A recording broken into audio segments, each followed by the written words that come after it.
வாழ்க வளமுடன். ஹாய் சகோஸ். இதயம் மீட்டும் மெல்லிசை போல உங்கள் மனதை மயக்கப் போகும் எழுத்தாளர் தீபா பாபு அவர்களின் கற்பனை சிதறல்களுக்குள் நம் பயணத்தை தொடங்கலாமா? அத்தியாயம் 16. ரிஷி, ஸ்வேதா இருவரின் முகத்திலும் சிறு பரபரப்பு தொற்றிக்கொள்ள, என்ன சார் என்று தடுமாறினர். ஐ மீன், ஒவ்வொரு டிபார்ட்மெண்ட்லயும் கூப்பிட்டு அவங்களுக்கு யார் மேலேயாவது சந்தேகம் இருக்கான்னு விசாரிச்சுட்டு இருக்கோம். விஷ்ணுவின் பேச்சில் மெதுவாக ரிலாக்ஸ் ஆனவர்கள், எத்தனை மாக்கானா இருக்காம என்று தங்களுக்குள் அவனை ஏளனமாக எண்ணி பார்வை பரிமாற்றம் ஒன்றையும் வீசிக்கொண்டனர். சொல்லுங்க ரிஷி. அவர்களின் கவனத்தை விஷ்ணு தன்புறம் திருப்ப, எங்களுக்கு யாரையும் அப்படி சந்தேகப்பட முடியல சார் என்றார் ரிஷி. ஓஹோ, ஆனா என்னால உறுதியா சொல்ல முடியும், அந்த திருடன் இந்த கம்பெனிக்குள்ளதான் இருக்கான். வெளியில இருந்து வந்து ஒருத்தர் எடுக்கிறதுக்கு சான்ஸே இல்ல என்றவனின் பார்வை ஸ்வேதாவின் புறம் கேள்வியாக திரும்பியது. லேசாக நிமிர்ந்து அமர்ந்தவள், பட் எங்களுக்கு நம்பவே முடியல சார், யார் மேலேயும் சந்தேகம் வரலையே என்ற அப்பாவி பாவனையை கொடுத்தாள். அது எப்படி சந்தேகம் வரும் ஸ்வேதா? அந்த ஃபைலை எடுத்தவங்களே நீங்க 2 பேரும் தானே? விஷ்ணுவின் வார்த்தைகளில் இருவரும் பெரிதாக அதிர்ந்தார்கள். சார், என்ன பேசணும் கொஞ்சம் யோசிச்சு பார்த்து பேசுங்க சார். யார சந்தேகப்படுறீங்க என்று கொதித்தான் ரிஷி. சந்தேகப்படல ரிஷி, உறுதியா சொல்றேன், நீங்க 2 பேரும் தான் அந்த ஃபைல் எடுத்தீங்க என்றான் விஷ்ணு அழுத்தமாக. சட்டென்று பம்ம ஆரம்பித்தாள் ஸ்வேதா. சார், சத்தியமா இதுக்கும் எங்களுக்கு எந்த சம்மந்தம் இல்லைங்க சார், நீங்க ஏதோ தப்பா புரிஞ்சுக்கிட்டு இருக்கீங்க சார் என்றாள் மெதுவாக. சரி, அப்ப நீ எதுக்கு வினயாவோட டேபிள் டிராஸ் ஆவிய சோப்ல பதிச்சு அச்சு எடுத்துட்டு போன என்று கேட்டு கிண்டலாக பார்த்தான். அதில் விதவிதத்து போனவள், நான் அப்படிலாம் எதுவும் பண்ண சார் என்று பதறினாள் ஸ்வேதா. என்ன ஸ்வேதா அது? நான் இவ்வளவு தூரம் பழிச்சு இந்த விஷயத்த சொன்னப்புறமும் உண்மையை மறைக்க பார்த்தா என்ன நியாயம் சொல்லு? சரி, மீதியையும் நானே சொல்லிடுவா.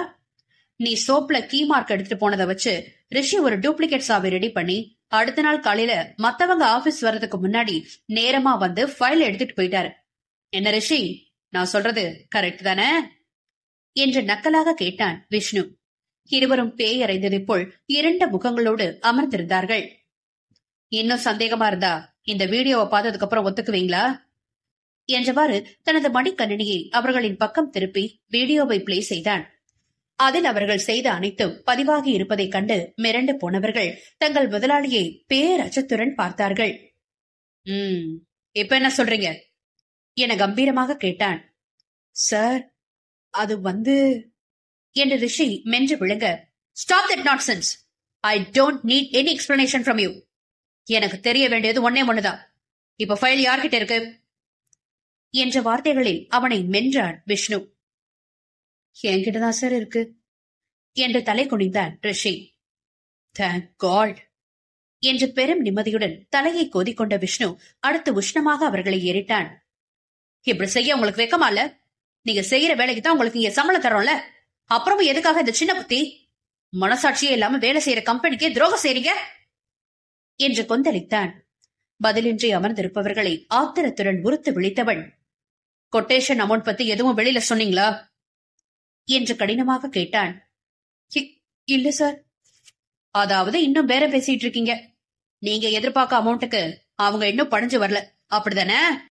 வசமாக சிக்கிக் கொண்ட பதற்றத்தில் தடுமாற்றத்தில் கைகளை பிசைந்து கொண்டிருந்த ரிஷியை கடுப்புடன் பார்த்தவன், போய் ஃபைல் எடுத்து வாங்க என்று எரிந்து விழுந்தான்.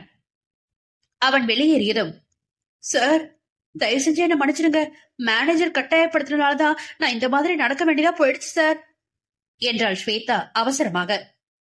இதை நான் ஒத்துக்க மாட்டேன் ஸ்வேதா.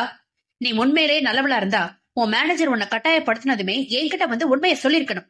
அதை விட்டுட்டு இப்ப மாட்டிக்கிட்ட பின்னாடி தண்ணீரை விளக்க சொல்றது சரியில்லை என்று அவள் பேச்சை விஷ்ணு மறுத்து கொண்டிருக்கும் பொழுதே ரிஷி உள்ளே வந்தான். சார் என்றவாறு தன்னிடம் தயக்கத்துடன் ஃபைலை கொடுப்பவனை அருவருப்புடன் நோக்கிவிட்டு வெடுக்கென்று பிடுங்கி அதை ஒருமுறை முழுவதுமாக மின்னல் வேகத்தில் சரிபார்த்த விஷ்ணு அடுத்து அவர்களிடம் கிட்டத்தட்ட மிரட்டுவதை போல் எச்சரித்தான். பாருங்க, உங்களுக்கு லாஸ்டா ஒரு சான்ஸ் தரேன். எங்க கைக்கு கான்ட்ராக்ட் ஆர்டர் கிடைக்கிற வரை நீங்க 2 பேரும் லீவ் போடாம கம்பெனிக்கு வரணும்.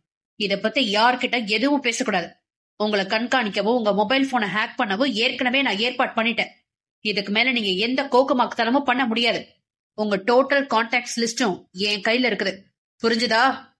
அதோட கான்ட்ராக்ட் எங்க கைக்கு வந்த உடனே நீங்க 2 பேரும் தானாவே ஜாப ரிசைன் பண்ணிட்டு வெளியே போறீங்க.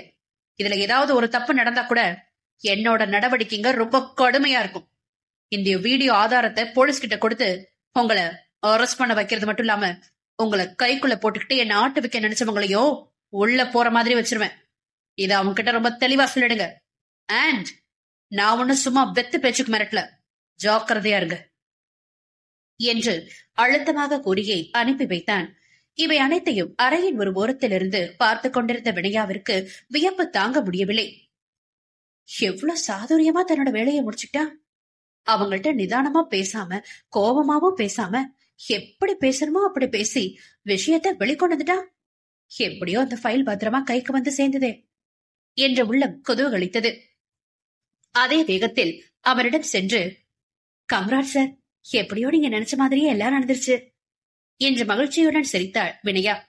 ஹே, தேங்க்யூ என்று மலர்ந்து சிரித்தவன், எனக்கு இப்போதான் அவ்வளவு நிம்மதியா இருக்கு வினயா. ஃபைல் இவங்க கிட்ட இல்லனா இந்த கான்ட்ராக்ட் அவ்வளவுதான் நினைச்சிட்டு இருந்தேன். எப்படியோ கடவுள் காப்பாத்திட்டாரு என்று நிம்மதியாக சீட்டில் சாய்ந்து கண்களை மூடிக்கொண்டான் விஷ்ணு.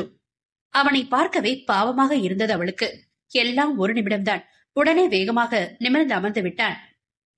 சரி, இந்த டென்ஷன்ல மத்த வேலை எதுவும் ஒழுங்கா நடக்கல, அதை இனிமேலாவது பாப்போம் என்று ஃபைலை கையில் எடுத்தான்.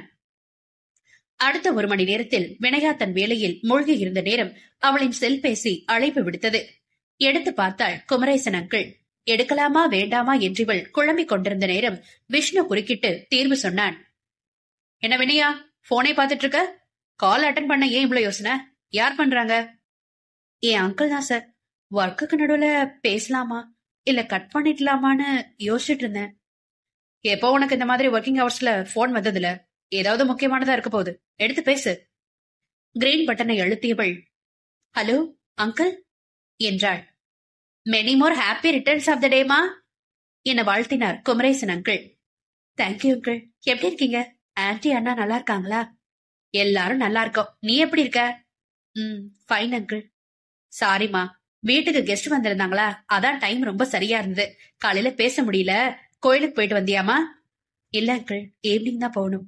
அப்ப சரிம்மா, நான் என் ஆபீஸ் டைம் கூட பாக்காம போன் பண்ணேனா, நீ ஆபீஸ் முடிஞ்சதும் நேரா நம்ம வீட்டுக்கு வந்துரு. நாம எல்லாரும் ஒன்னா கோயிலுக்கு போலாம். ஆன்டியும் டின்னருக்கு ஏதோ பிளான் பண்ணிக்கிட்டு இருந்தா.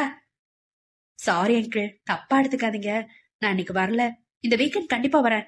சுபா மேரேஜுக்கு வந்த என்னோட ஃப்ரெண்ட்ஸ் இன்னைக்கு என் பர்த்டேன்னா நம்ம வீட்டுல தங்கி இருக்காங்க. அவங்க எனக்காக வெயிட் பண்ணிட்டு இருப்பாங்க.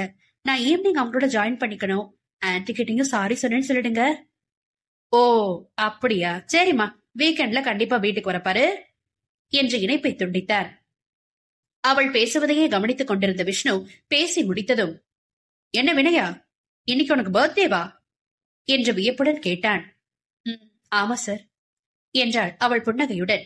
நேராக எழுந்து வந்தவன் அவள் முன் நின்று, wish you many more happy returns of the day என்று தனது வலது கையை நீட்டினான். ஒரு கணம் தயங்கியவள் தானும் எழுந்து, தேங்க்யூ சார் என்று அவன் கையில் தன் கையை மெதுவாக வைத்தாள். அவள் கரத்தை ஒருமுறை மென்மையாக பிடித்து அழுத்திவிட்டு அவன் விடுவிக்க இவள் உடலில் பெரும் மின்சாரம் பாய்ந்தது. ஏனோ இதயம் தடதடவென்று அடித்துக் கொள்ள அவன் முகம் பார்க்க முடியாமல் தடுமாறினாள். Once again very sorry Vinaya. Birthday அதுவுமா உன்கிட்ட ரொம்ப கோமா பேசி உன்னை அழவேற வச்சிட்டேன் என்ற வருத்தம் தெரிவித்தான் விஷ்ணு. தன்னை மீட்டுக் கொண்டவளும், பரவாயில்ல சார், உங்க சூழ்நிலை அப்படி, நீங்க என்ன பண்ணுவீங்க என்றாள் புன்னகையுடன். மெல்ல பெருமூச்சு விட்டவன், அப்புறம் பர்த்டேக்கு ட்ரீட் ஒண்ணு கிடையாதா என்ற சூழ்நிலையை சகஜமாக்கினான். இல்ல சார், நான் செலிப்ரேட் பண்றதில்ல. இப்பதான் போன்ல உங்க அங்கிள் கிட்ட ஃப்ரெண்ட்ஸ் கூட வெளியில போறேன்னு சொன்ன என்று புருவம் உயர்த்தினான். சற்றே திணறியவள், அது அவங்க தராங்க என்றாள் வேகமாக. கள்ளத்தனமான சிரிப்பொன்றை வெளியிட்டவன், அப்ப சரி, கிளம்பு, நானும் ட்ரீட் தரேன் உனக்கு என்றான் விஷ்ணு. திகைத்தவள், ஐயோ அதெல்லாம் வேணாம் சார் என்று பதறினாள். ஏன் வேண்டாம்? உன் பர்த்டேக்கு மட்டும் இல்ல, ஃபைல் திரும்ப கிடைச்ச சந்தோஷத்துக்கும் சேர்த்துதான் இந்த ட்ரீட். வினயா மேலும் தயங்க, இப்பார், நீ எவ்வளவு சொன்னாலும் நான் கேட்க மாட்டேன். இப்ப நம்ம ரெஸ்டாரண்ட்டுக்கு போகத்தான் போறோம். நீ தயங்க லேட் பண்ண உன் ஃப்ரெண்ட்ஸ் தான் பாவம், உனக்காக ரொம்ப நேரம் வெயிட் பண்ணுவாங்க. என்றவன் தன் கை கடிகாரத்தை திருப்பி பார்த்து, இப்ப உடனே கிளம்புனா உன் ஃப்ரெண்ட்ஸ பார்க்க உனக்கு 1 hour சேவ் ஆகும். என்ன முடிவு பண்ற? வீட்டுக்கு சீக்கிரம் போறியா இல்ல லேட்டா போறியா என்று கேள்வியாக பார்த்தான். அப்பா, சரியான பிடிவாதக்காரன். ஒவ்வொரு தடவையும் தான் நினைச்சத சாதிச்சுடுறானே என அலுப்புடன் எண்ணிக்கொண்டாள் வினயா. சரி சார், நான் வரேன். That's good என முறைவளித்த விஷ்ணு கிளம்புவதற்கு ஆயத்தமானான்.